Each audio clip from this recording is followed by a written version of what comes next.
आखिर इन आंसुओं का हिसाब कौन देगा? ये सवाल सिर्फ एक लाइन नहीं है, ये उन घरों की चीख है जिनके अपने उनकी आंखों के सामने पानी में समा गए। जबलपुर के बरगी डैम में जो हुआ वो कोई फिल्मी सीन नहीं था, ये हकीकत थी, और बेहद डरावनी हकीकत। लोग घूमने निकले थे, थोड़ा सुकून ढूंढने, परिवार के साथ हंसी खुशी वक्त बिताने।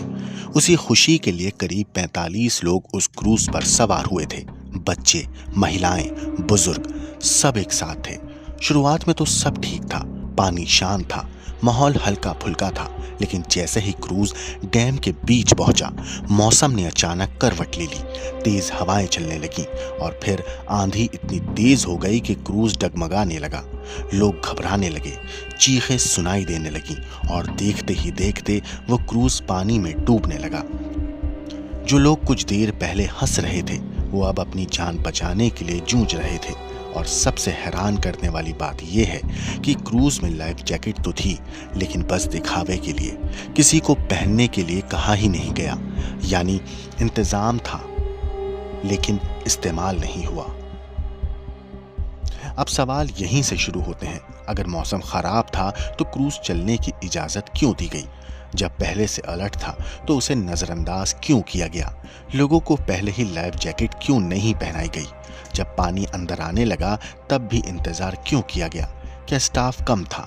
क्या तैयारी अधूरी थी? और सबसे बड़ा सवाल, क्या सिस्टम के पास लोगों को बचाने के पूरे इंतजाम थे भी या नहीं? ये सिर्फ दोस्तों एक हादसा नहीं लगता, बल्कि ये सीधी सीधी लापरवाही का नतीजा है। हर बार की तरह अब भी जांच होगी, कुछ लोगों पर जिम्मेदारी डाली जाएगी, मामला धीरे धीरे इसके बाद ठंडा पड़ जाएगा। लेकिन जिन घरों में आज सन्नाटा है वहां ये दर्द कभी खत्म नहीं होगा। सच तो ये है कि हमारे यहाँ हादसे कम और सिस्टम की लापरवाही ज्यादा जान ले रही है, और जब तक ये नहीं बदलेगा ऐसे हादसे रुकने वाले नहीं हैं।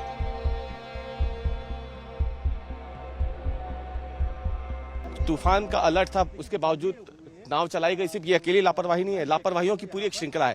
सबसे पहली बात तो यह है कि कल दोपहर 12:30 बजे मौसम विभाग ने एक अलर्ट जारी किया था, जिसमें जबलपुर का भी नाम था। ये एक येलो अलर्ट था और ये बताया गया था कि 40 से 50 किलोमीटर प्रति घंटे की रफ्तार से हवाएं चलेंगी। इसके बावजूद शाम 4:30 बजे इस क्रूज को रवाना किया गया। हालांकि तब तक पानी शांत था, तेज हवाएं नहीं चल रही थी, लेकिन सवाल यह है कि अलर्ट तो आपके पास मौजूद था, वो भी दोपहर 12:30 बजे से। तो फिर आपने ये जोखिम क्यों लिया? और देखिए वही हुआ, आधे पानी में जब पहुंच के क्रूज वापसी की ओर मुड़ा, उसी दौरान तेज हवाएं शुरू हो गई और लहरें इतनी ऊंची थी कि वो इस क्रूज जो है उन लहरों को सह नहीं पाया और पानी में समा गया। दूसरी लापरवाही ये थी कि जो लाइफ जैकेट्स हैं वो सभी को नहीं पहनाई गई। जो स्टाफ है, ये कायदे से उनका नियम था कि वो सभी जो सवार थे इसमें पर्यटक, उन सभी को वो लाइफ जैकेट्स देते, लेकिन लाइफ जैकेट्स यहाँ पे देखिए पन्नियों में पैक थी। ये देखिए हम आपको एक्सक्लूसिव तस्वीरें दिखाते हैं, इस पे इसलिए किसी की नजर नहीं गई क्योंकि हमारा कैमरा जहाँ पे है, ये लाइफ जैकेट्स वहीं पे पानी में बहती हुई आई हैं। आप देखिए ये लाइफ जैकेट्स पेटी पैक है और पन्नियों में पैक है। अब आप सोचिए, जिस लाइफ जैकेट्स को इन पर्यटकों को पहनना था वो लाइफ जैकेट्स इस तरीके से पैक पड़ी हुई थी, और जाहिर सी बात है इतना समय उन पर्यटकों को मिला ही नहीं कि वो इस पैकेट को खोल करके फिर इसके अंदर से लाइफ जैकेट निकालते और पहनते, क्योंकि जब तक वो ये कर रहे थे इतनी देर में ये पूरी की पूरी नाव जो है वो नर्मदा नदी के इस गहरे पानी में समा गई। क्या कल तूफान वास्तव में इतना तेज था उसके कारण हो गया या किसी की लापरवाही के कारण हो गया, ये जांच का विषय है। उसके लिए मैंने जांच के निर्देश भी दिए हैं, लेकिन उसके पहले हमारी सरकार का ये मानना है कि जो लोग मिसिंग हैं वो पहले उनका रेस्क्यू हो जाए, और इसकी कार्रवाई के मैंने निर्देश दिए हैं कि इसकी जांच के भी निर्देश मैंने दिए हुए हैं। ब्यूरो रिपोर्ट, क्राइम तक।